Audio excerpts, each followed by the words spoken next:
justificar algumas ausências. O governo e a TV estão chegando.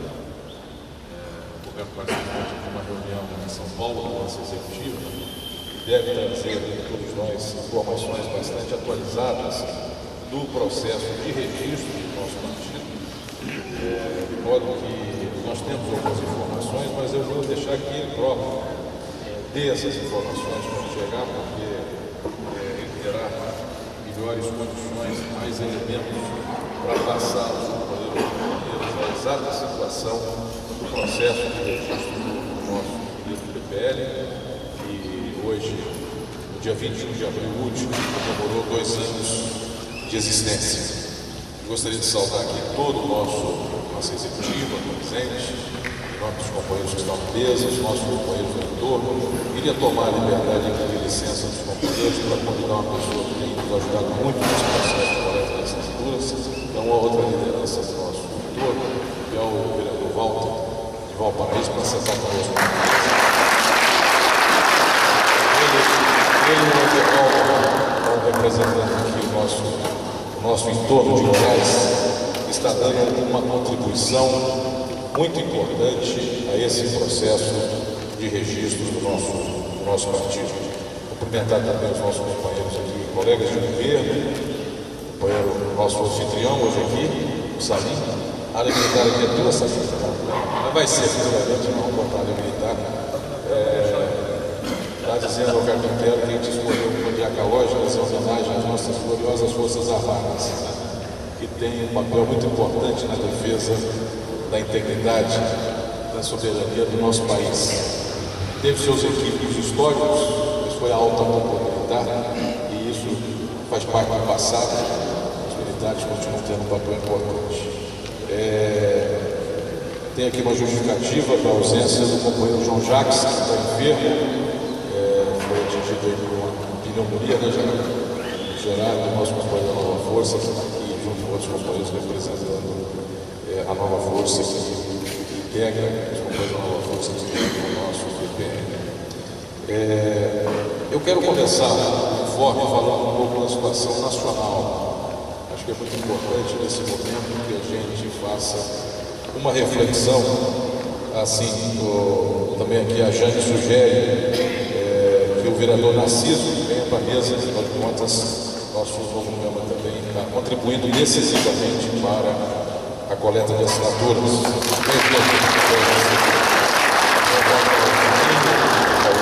Nosso subsecretário, a companheira Nazaré, a companheira Plano, e outros companheiros que estão participando aí desse desafio do governo Minelo, de colocar a casa em ordem e promover, retomar o processo de desenvolvimento econômico e social do nosso país, da nossa Brasília. Queria cumprimentar aqui as lideranças femininas, mulheres, a Jane, nossa vice-presidente, os companheiros sindicalistas presentes, e dizer que nós estamos diante de alguns desafios importantes na área federal. Depois da vitória que nós tivemos com a eleição da presidente Dilma, nós percebemos, até diante do cenário internacional, e evidenciou a necessidade dos grandes interesses internacionais voltarem às suas baterias contra os países emergentes, especialmente o Brasil. Nós vimos aí começamos a identificar algumas dificuldades importantes na condução, principalmente da política econômica do governo da presidente Dilma. Dificuldades essas que, se não forem superadas a tempo, poderão comprometer seriamente todos os avanços econômicos e sociais que nós tivemos ao longo do governo do presidente Lula. Durante os 8 anos do governo do presidente Lula, vamos nos lembrar aqui, nós tivemos um crescimento recorde, especialmente no segundo mandato, a geração de mais de 10 milhões de empregos, quase 12 milhões de empregos formais foram gerados, Nós tivemos um crescimento médio no segundo mandato que chegou a 7%, 6, 7%. Nós tivemos conquistas sociais importantes, como Bolsa Família, como a recuperação do poder de compra do salário mínimo, outros programas sociais importantes, como Minha Casa Minha Vida, que deram ao Brasil musculatura suficiente para enfrentar aquela crise internacional que eclodiu nos Estados Unidos no final de 2008 e se estendeu ao longo do ano de 2009. O Brasil pôde, um mercado interno fortalecido, enfrentar aquela situação adversa. Foi um dos últimos países a entrar na crise, um dos primeiros países a sair da crise, graças a uma política de fortalecimento do nosso mercado interno, a uma política de recuperação dos investimentos públicos, a uma política de valorização dos nossos recursos, das nossas empresas públicas, especialmente a Petrobras, que naquele período descobriu o pré-sal, um fato histórico e que dá ao Brasil uma condição inigualável em relação aos outros países em matéria de capacidade energética, num mundo em que o petróleo está ficando cada vez mais escasso. Enfim, nós consideramos que se essas dificuldades não forem superadas, nós poderemos começar a ameaçar essas conquistas, tanto econômicas como conquistas sociais que nós tivemos ao longo dos 8 anos do governo Lula. E quais são essas principais dificuldades, companheiros? Em primeiro lugar, é a política de manutenção e de elevação dos juros da chamada taxa Selic praticada pelo Banco Central, que provoca uma guerra cambial sem precedentes por parte do sistema financeiro internacional, que através de uma verdadeira guerra cambial, uma enxurrada de dólares que entra na nossa economia, compromete seriamente o nosso desenvolvimento na medida em que promove a desvalorização artificial do dólar, da moeda norte-americana, e promove um processo também igualmente artificial de valorização do nosso real, nossa moeda. Eu recortei aqui algumas matérias do nosso compatível Jornal do Povo, que eu queria passar para vocês algumas informações importantes. Apenas agora, no período de janeiro a abril de 2011, entraram no país mais quase 3 bilhões de chamado investimento ou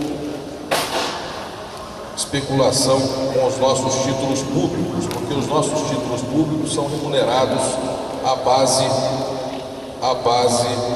da taxa Selic praticada pelo Banco Central. Eu separei aqui um trecho de um empresário brasileiro que diz o seguinte, que mostra o quanto o nosso empresariado está preocupado com essa enxurrada de dólares que está entrando na nossa economia. Criou-se uma atratividade ímpar para aplicar em títulos brasileiros. Aos juros estratosféricos soma-se a valorização cambial,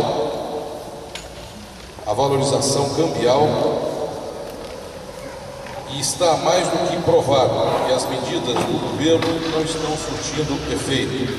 Não há no Brasil nenhuma carência, é livre o fluxo de capitais. A questão é saber a quem interessa o atual estado de coisas e tem poder político para mantê-lo. A valorização cambial é uma função dos juros estratosféricos que atraem torrentes de dólares para dentro do país. O atual estado de coisas interessa fundamentalmente ao setor financeiro dominante nos Estados Unidos está atolado numa crise que se aprofunda, agredindo por via da superemissão de dólares os outros países para saqueá-los. Ou seja, os Estados Unidos utilizam a guerra cambial para promover uma transferência de renda e, vou dizer logo em seguida, de patrimônio para os grandes grupos internacionais. A Associação dos Representantes de Máquinas e Equipamentos também denuncia o que eles chamam de câmbio mortal, que eleva o déficit comercial de máquinas e equipamentos a 5,5 bilhões de dólares. E dizem, o déficit comercial do setor de máquinas e equipamentos, que é fundamental para o desenvolvimento do país, no primeiro quadrimestre chegou a 5,5 bilhões, acumulando uma perda desde 2004 de 50 bilhões de dólares. É uma outra denúncia feita pela Associação das Indústrias de Máquinas e Equipamentos. Um outro dado importante: o presidente do Sindicato das Indústrias de Ferramentas, eu estou falando aqui só de manifestações empresariais. O presidente do sindicato diz o seguinte: declarou que os números com os quais o setor trabalha hoje têm levado o Brasil a uma condição de colônia. Hoje, o grande problema enfrentado pelo nosso setor é o que chamamos de desindustrialização do Brasil, já que as fábricas brasileiras têm importado a maior parte de seus componentes, peças e moldes, colocando em desuso as nossas ferramentas. Com isso, ele denuncia o desemprego no setor industrial e a transferência da geração de empregos qualificados para os países desenvolvidos em razão do aumento descomunal das importações para o nosso país.